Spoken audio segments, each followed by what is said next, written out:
पिता और पुत्र और पवित्र आत्मा के नाम पर। हमारे प्रभु यीशु ख्रीस्त की कृपा, ईश्वर का प्रेम तथा पवित्र आत्मा का सहचर्य आप सबों के साथ हो और आपकी आत्मा के साथ। ख्रीस्त में आदरणीय पुरोहितगण, धर्म बंधुगण, प्यारे माता पिता, भाई और बहनों, ईश्वर दया, करुणा और क्षमा के सागर है। अपनी दया से, अपनी करुणा से, अपनी क्षमा से लोगों को अपनी कृपा से परिपूर्ण करते हैं। प्रभु यीशु ख्रीस्त दूसरों को क्षमा करने की शिक्षा देते हैं, दूसरों को प्यार करने की शिक्षा देते हैं और इसी रास्ते पर चलने के लिए लोगों को प्रेरणा देते हैं, प्रेरित करते हैं। जिस प्रकार से परमपिता ईश्वर ने इस्राएलियों को यरदन नदी पार करने में अपनी दया और करुणा दिखाई,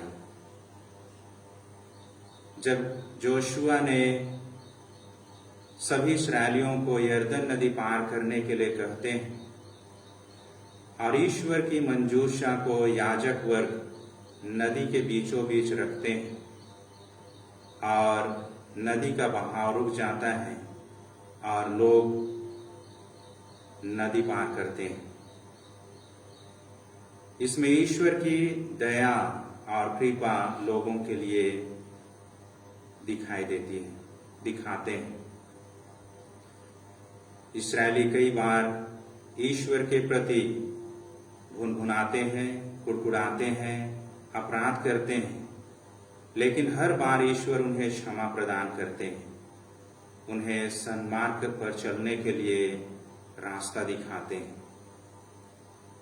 आज भी प्रभु यीशु ख्रीस्त प्रत्येक जन को सही मार्ग पर चलने के लिए, प्रेम के मार्ग पर चलने के लिए, दया और क्षमा के मार्ग पर चलने के लिए शिक्षा देते हैं और यही एक सच्चे ख्रीस्ती की पहचान है। आज इस वक्त इस परिस्थिति में एक चुनौती भरा समय है जब एक व्यक्ति दूसरे व्यक्ति को क्षमा करे, दूसरों पर दया दिखाए, क्योंकि जितनी दया और क्षमा दूसरों पर दिखाई जाती है उतनी ही ईश्वर प्रत्येक मनुष्य पर अपनी दया दिखाते हैं। आइए आज हम प्रभु यीशु ख्रीस्त से प्रार्थना करें कि प्रत्येक के जीवन में अपनी दया और करुणा से भर दे, अपनी साहस दे, ताकि प्रत्येक जन दूसरों को प्यार कर सके, दूसरों को दिल से क्षमा कर सके और सही मार्ग पर चलने के लिए प्रेरित कर सके। आज के इस पवित्र ख्रीस्त के आग में सम्मिलित होने से पूर्व आइए हम अपने सभी छोटे बड़े दोष गुनाहों के लिए ईश्वर से क्षमा की याचना करें, जिससे हम योग्य रीति से पवित्र ख्रीस्त के आग में सम्मिलित हो सके।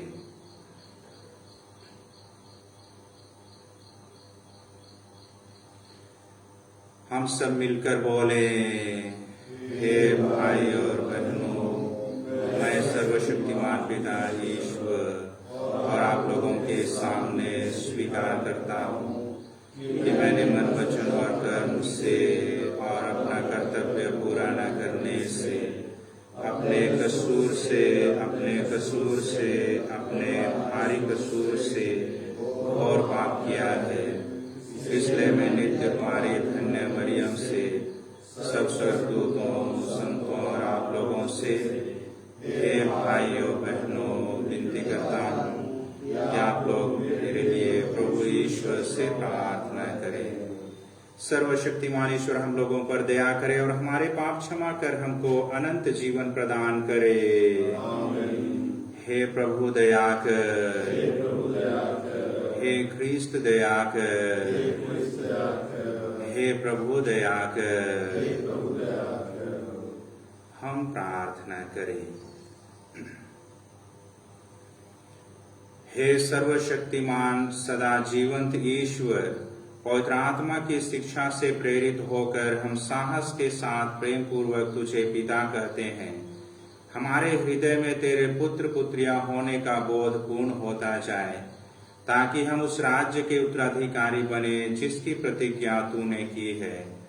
हम यह प्रार्थना करते हैं अपने प्रभु और तेरे पुत्र यीशु ख्रीस्त के द्वारा, जो तेरे तथा पवित्र आत्मा के संग एक ईश्वर होकर युगानुयुग जीते और राज्य करते हैं।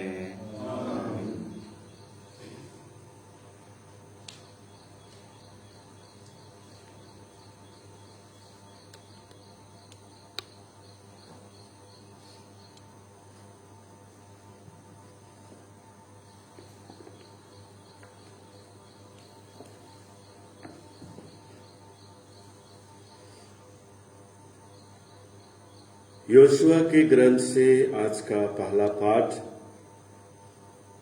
पाठ का मुख्य अंश है, प्रभु के विधान की मंजूषा तुम लोगों से पहले यरदन पार करेगी।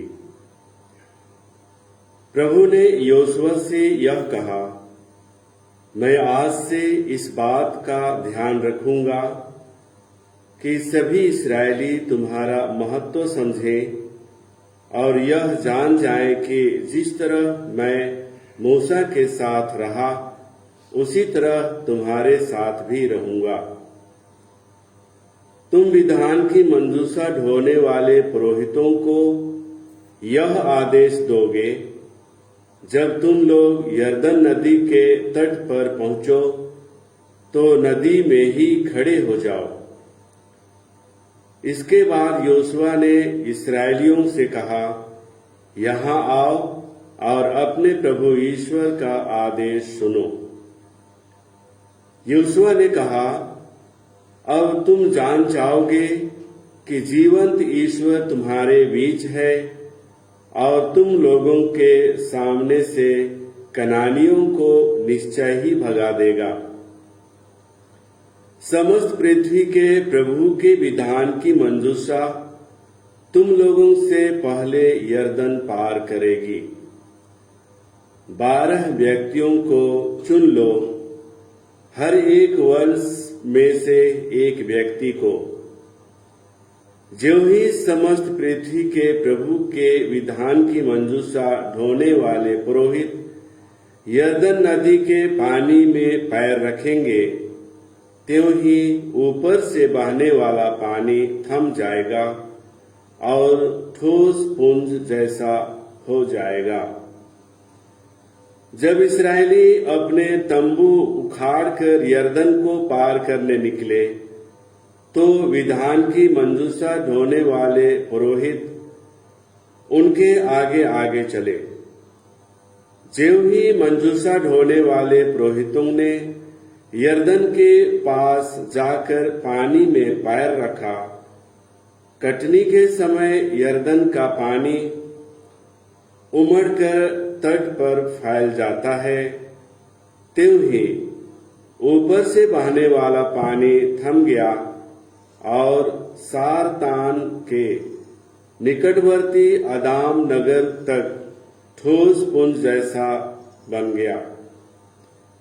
अराबा के समुद्र अर्थात लवण समुद्र की ओर उतरने वाला पानी बह निकला और इस प्रकार इस्राएली यरीहो के सामने पार उतरे।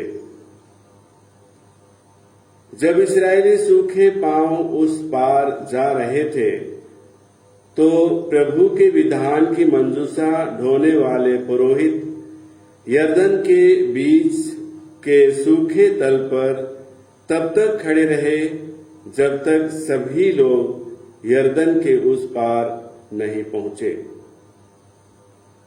यह प्रभु की वाणी। ईश्वर को धन्यवाद। भजन अनुवाक्या हालेलुया। हालेलुया। जब इस्राएली मिस्र से निकल आए, जब याकूब के वंशज उस विद्रोही राष्ट्र से भागे, तो यूदा प्रभु का मंदिर बन गया और इस्राएल उसकी अपनी प्रजा। भजन अनुवाक्य हालेलुया। समुद्र यह देखकर भाग गया, यरदन नदी उल्टी दिशा में बहने लगी, पर्वत मेढ़ों की तरह और पहाड़ियां मेमनों की तरह उछलने लगी। अनुवाक्य हालेलुया। समुद्र तू क्यों भाग गया, यरदन तू उल्टी दिशा में क्यों बहने लगी, पर्वतों तुम मेढ़ों की तरह, पहाड़ियों तुम मेमनों की तरह क्यों उछलने लगी। अनुवाक्य हालेलुया। जय घोष। हालेलुया। हे प्रभु, अपने सेवक पर दया दृष्टि कर और मुझे अपनी संहिता सिखा। हालेलुया। प्रभु आप लोगों के साथ हो और आपकी आत्मा के साथ। संत मती के अनुसार पवित्र सुसमाचार। हे प्रभु तेरी महिमा हो। तब पेतरुस ने पास आकर यीशु से कहा, प्रभु, यदि मेरा भाई मेरे विरुद्ध अपराध करता जाए तो मैं कितनी बार उसे क्षमा करूंगा? 7 बार तक? यीशु ने उत्तर दिया, मैं तुमसे नहीं कहता 7 बार तक, बल्कि 70 गुना 7 बार तक। यही कारण है कि स्वर्ग का राज्य उस राजा के सदृश है जो अपने सेवकों से लेखा लेना चाहता था। जब वह लेखा लेने लगा तो उसका लाखों रुपये का एक कर्जदार उसके सामने पेश किया गया। अदा करने के लिए उसके पास कुछ भी नहीं था। इसलिए स्वामी ने आदेश दिया कि उसे, उसके पत्नी, उसके बच्चों और उसकी सारी जायदाद को बेच दिया जाए और ऋण अदा कर दिया जाए। इस पर वह सेवक अपने पैरों पर उसके पैरों पर गिरकर अनुनय विनय करने लगा, मुझे समय दीजिए और मैं आपको सब चुका दूंगा। उस सेवक के स्वामी को तरस हो आया और उसने उसे जाने दिया और उसका कर्ज माफ कर दिया। जब वह सेवक बाहर निकला तो वह अपने एक सह सेवक से मिला जो उसका लगभग 100 रुपये का कर्जदार था। उसने उसे पकड़ लिया और उसका गला घोंट कर कहा, अपना कर्ज चुका दो। सहसेवक उसके पैरों पर गिर पड़ा और यह कहकर अनुनय विनय करने लगा, मुझे समय दीजिए और मैं आपको चुका दूंगा। परंतु उसने नहीं माना और जाकर उसे तब तक के लिए बंदीगृह में डलवा दिया जब तक वह अपना कर्ज ना चुका दे। यह सब देखकर उसके दूसरे सहसेवक बहुत दुखी हो गए और उन्होंने स्वामी के पास जाकर सारी बातें बता दी।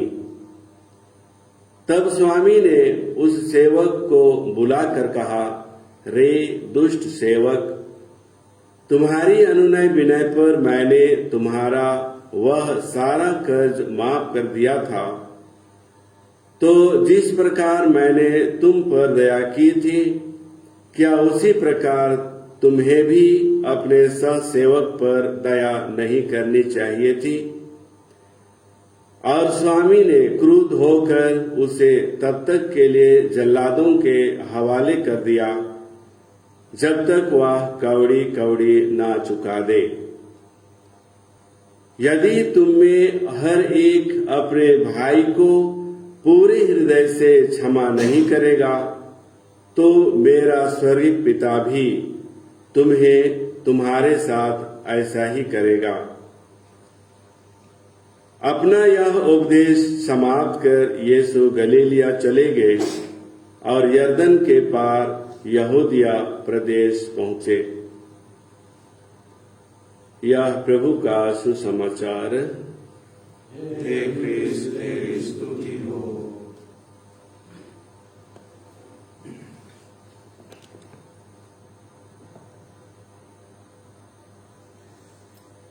ख्रिस्त में आदरणीय पौरोहितगण, धर्म बंधुगण, प्यारे माता पिता, भाई और बहनों,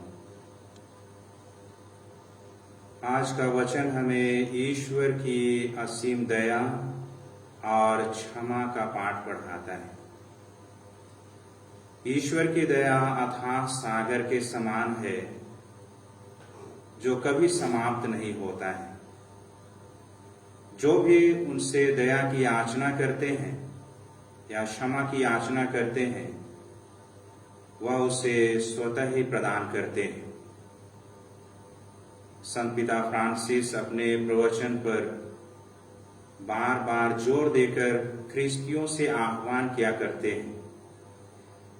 यीशु ख्रिस्त के पास दया भरपूर मात्रा में है, लेकिन हम ख्रिस्ती उसे नहीं मांगते हैं या तो कम मांगते हैं।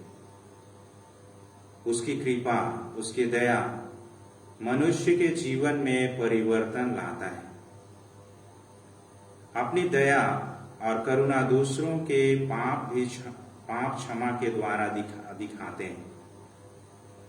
जब प्रभु यीशु ख्रिस्त पेतरुस से कहते हैं कि जब पेतरुस यीशु से कहते हैं, यदि मेरा भाई अपराध करता जाए तो मैं कितनी बार उसे क्षमा करूं? 7 बार तक। पेतरुस संहिता के नियमों के अनुसार वे प्रश्न करते हैं, जिसमें 3 बार तक क्षमा करने की बात कही गई है।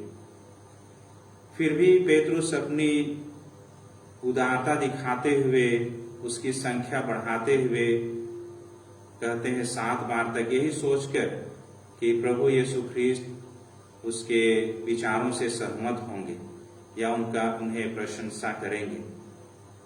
लेकिन यीशु के लिए नंबर मायने नहीं रखता है। वे कहते हैं 70 गुना 7 बार तक क्षमा करनी चाहिए। इसका तात्पर्य है अनगिनत बार।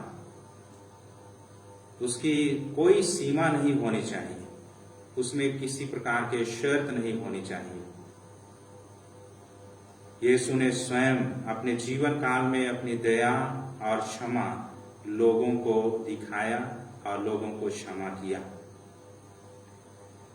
जब प्रभु यीशु ख्रीस्त के पास एक स्त्री, पापिनी स्त्री आकर उनके पैर धोती है और अपने केश से उनके पैर को पोंछती है, तब उनके शिष्यों के मन में कुछ संदेह भी उत्पन्न होता है। लेकिन प्रभु यीशु ख्रीस्त उनके सभी पाप क्षमा करते हैं और वह बड़ी खुशी और आनंद से वहां से विदा होती है। जब प्रभु यीशु ख्रीस्त क्रूस पर लटकाए गए थे, ठोके गए थे, वहां से भी उन्होंने सबों को माफ करते हैं जिन्होंने उसे क्रूसित किया था। पिता, इन्हें क्षमा कर दीजिए क्योंकि ये नहीं जानते हैं ये क्या कर रहे हैं। उसी प्रकार से जब प्रभु यीशु ख्रीस्त के क्रूस के बगल में एक डाकू भी क्रूसित किया गया था और वह कहता है, प्रभु आपके राज्य में मुझे भी याद कीजिएगा। और प्रभु यीशु ख्रीस्त स्वयं कहते हैं उदारता पूर्वक, तुम आज ही मेरे साथ स्वर्ग में होगे। यीशु तो स्वयं प्रेम, क्षमा का मार्ग दिखाने के लिए आए, इसलिए वे आह्वान करते हैं कि हमें भी एक दूसरे को दया दिखानी है, एक दूसरे को क्षमा करनी है। यह हमेशा ही सहज नहीं है। जो हम पर अत्याचार करें या अपराध करे, उसे क्षमा करना आसान नहीं है। शब्दों से कह सकते हैं, पर दिल से उसे कर पाना एक चुनौती से कम नहीं है। लेकिन यीशु कहते हैं, दयालु बनो जैसे तुम्हारा स्वर्गीय पिता दयालु है। धन्य है वे जो दयालु हैं, उन पर दया की जाएगी। इसी बात को यीशु दृष्टांत के माध्यम से भी समझाते हैं। जिस प्रकार राजा अपने सेवक के जो उसके लाखों का कर्जदार था, उसके अनुनय विनय करने पर उसे उसके सभी कर्ज माफ कर देता है। लेकिन वही सेवक अपने सहसेवक के थोड़े से कर्ज पर उसे बंदी गृह में डाल देता है। और राजा को जब इसकी सूचना मिलती है, इसलिए उसे भी कहता है, जब तक तुम सभी कर्ज को माफ नहीं करोगे, तुम बंदी गृह में रहोगे। अर्थात यदि यीशु कहते हैं, यदि तुम भी हर एक अपने भाई को पूरे हृदय से क्षमा नहीं करेगा, तो मेरा स्वर्गीय पिता भी तुम्हारे साथ ऐसा ही करेगा। ईश्वर की दया एवं क्षमा पाने के लिए हमें भी दूसरों पर दया और क्षमा करनी है। यदि ईश्वर हमें इतना अधिक प्यार करते हैं, तो हमें भी दूसरों को प्यार करनी चाहिए।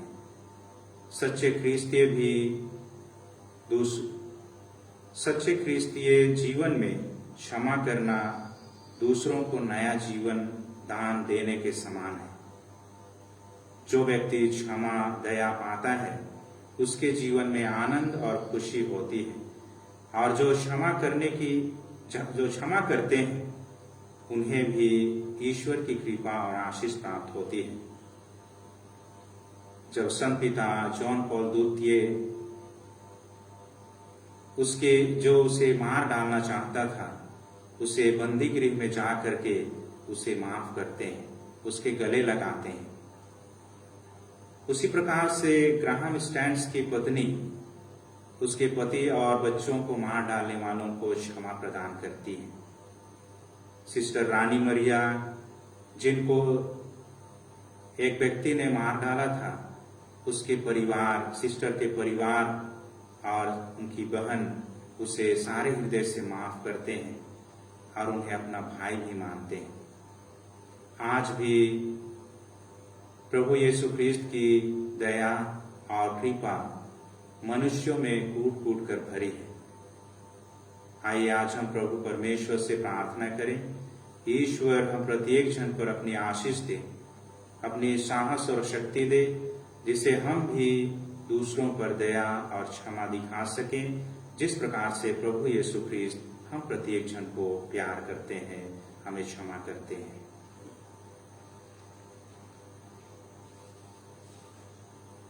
नंबर 828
प्यारे भाई और बहनों, प्रार्थना कीजिए कि सर्वशक्तिमान पिता ईश्वर मेरा और आप लोगों का यह बलिदान स्वीकार करे।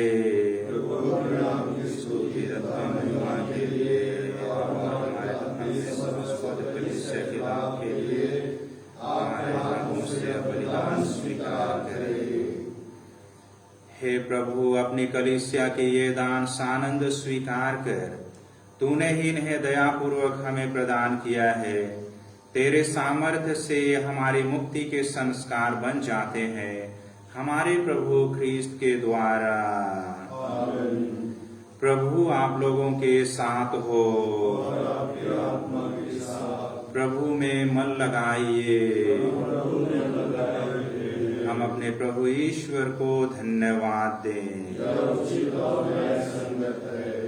हे प्रभु, पवित्र पिता, सर्वशक्तिमान और शाश्वत ईश्वर, यह वास्तव में उचित और न्याय संगत है, हमारा कर्तव्य तथा कल्याण है कि हम सदा और सर्वत्र तुझे धन्यवाद दें।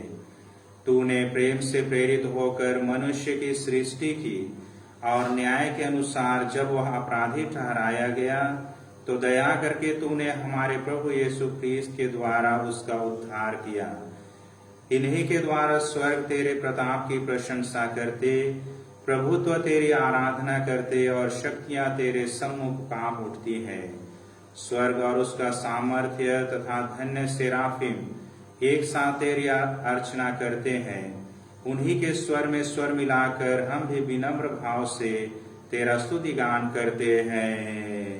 पवित्र पवित्र प्रभु विश्वमंडल के परमेश्वर, स्वर्ग और पृथ्वी तेरी महिमा से परिपूर्ण है। सर्वस्व में होशाना, धन्य है वे जो प्रभु के नाम पर आते हैं। सर्वोच्च स्वर्ग में होशाना।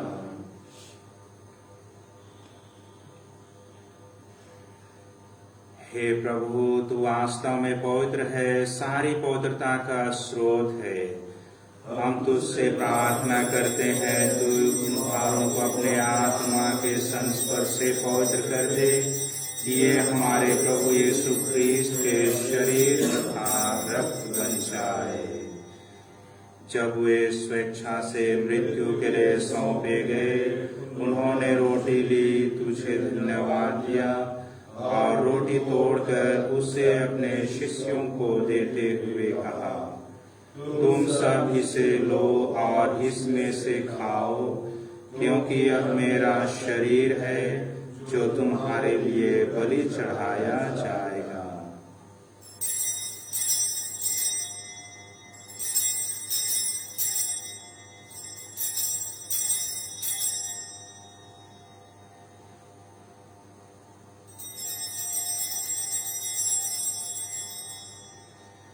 इसी भांति भोजन के बाद उन्होंने कटोरा लिया, तुझे धन्यवाद दिया और उसे अपने शिष्यों को देते हुए कहा, तुम सब इसे लो और इसमें से पियो, क्योंकि यह मेरे रक्त का कटोरा है, नवीन और अनंत व्यवस्थान का रक्त, जो तुम्हारे और बहुतों के पापों की क्षमा के लिए बहाया जाएगा।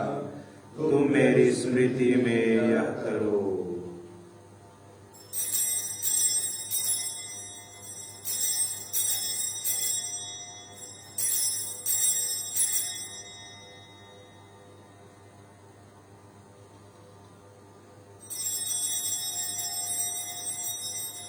विश्वास का रहस्य।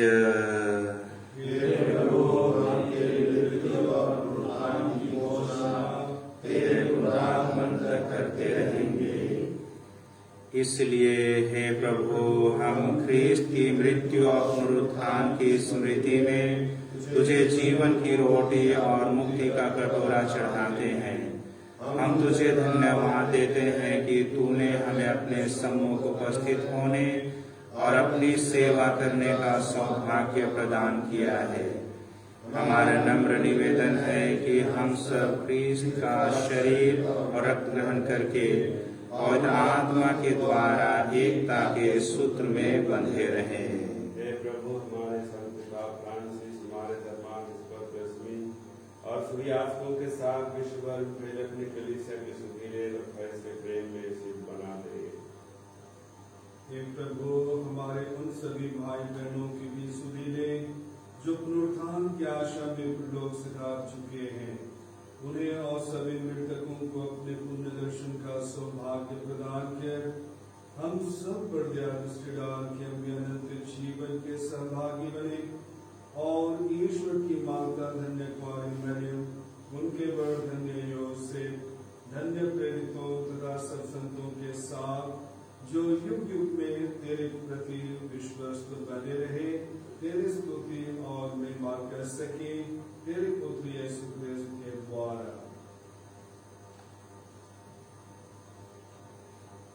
इन्हीं प्रभु ख्रीस्त के द्वारा, इन्हीं के साथ और इन्हीं में हे सर्वशक्तिमान पिता ईश्वर और आत्मा के साथ सारा गौरव तथा सम्मान युगानुयुग तेरा ही है।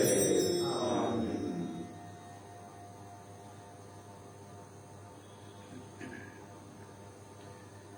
हम सब मिलकर पिता ईश्वर से प्रार्थना करें, जैसे प्रभु यीशु ख्रीस्त ने हमें सिखाया है। हे हमारे पिता जो स्वर्ग में है, तेरा नाम पवित्र माना जाए, तेरा राज्य आए, तेरी इच्छा जैसे स्वर्ग में है वैसे इस पृथ्वी पर ही पूरी हो। हमारा प्रतिदिन का आहार आज हमें दे और हमारे अपराध हमें क्षमा कर, जैसे हम भी अपने अपराधियों को क्षमा करते हैं, और हमें परीक्षा में ना डाल दे परंतु बुराई से बचाना।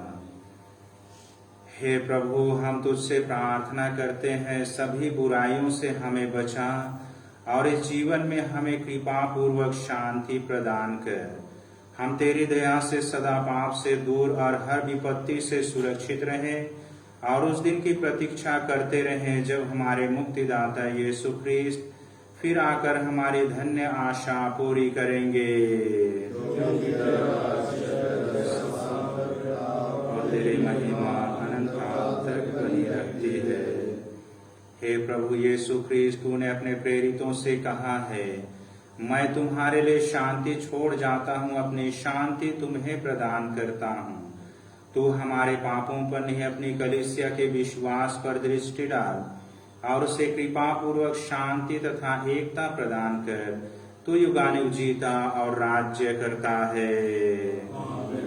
प्रभु की शांति सदा आप लोगों के साथ रहे और आपकी आत्मा के साथ।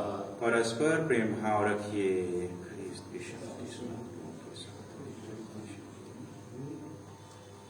ईश्वर की मेल में जो संसार के पाप लेता है, हम पर दया कर। ईश्वर की मेल में जो संसार के पाप लेता है, हम पर दया कर। ईश्वर की मेल में जो संसार के पाप लेता है, हमें शांति प्रदान कर।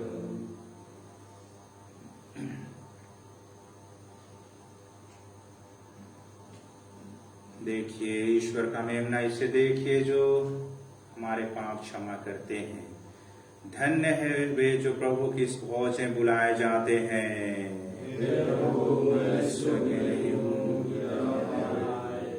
एक ही शब्द कहे और मेरी आत्मा चंगी हो जाए।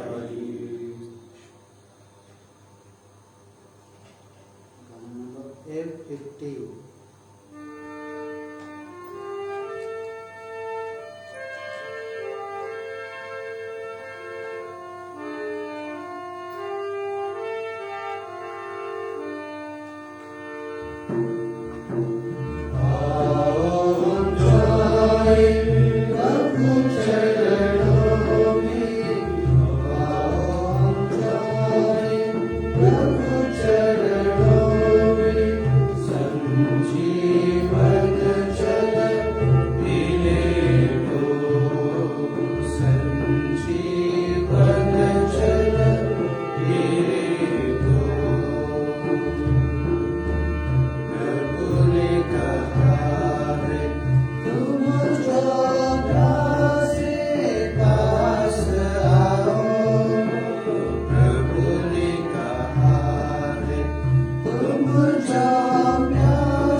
प्रभु कहते हैं, जो रोटी मैं तुम्हें दूंगा वह संसार के जीवन के लिए अर्पित मेरा मांस है। हम प्रार्थना करें। हे प्रभु, तेरे संस्कार में सहभागी होकर हम पोषित हुए हैं। यह हमें मुक्ति प्रदान करे और तेरे सत्य की ज्योति से हमें सुदृढ़ करे। हमारे प्रभु ख्रीस्त के द्वारा। आमीन। प्रभु आप लोगों के साथ हो और आपकी आत्मा के साथ। सर्वशक्तिमान ईश्वर पिता और पुत्र और पवित्र आत्मा आप लोगों को आशीर्वाद प्रदान करे। आमीन। हम सब विदा लें। मिस्सा संपन्न हुआ। ईश्वर को धन्यवाद। गाना नंबर 332।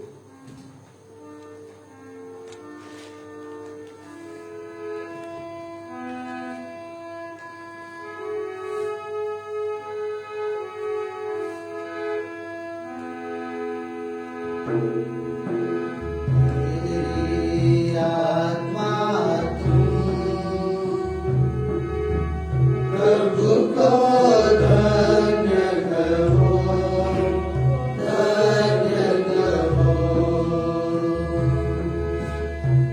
मेरी आत्मा तुम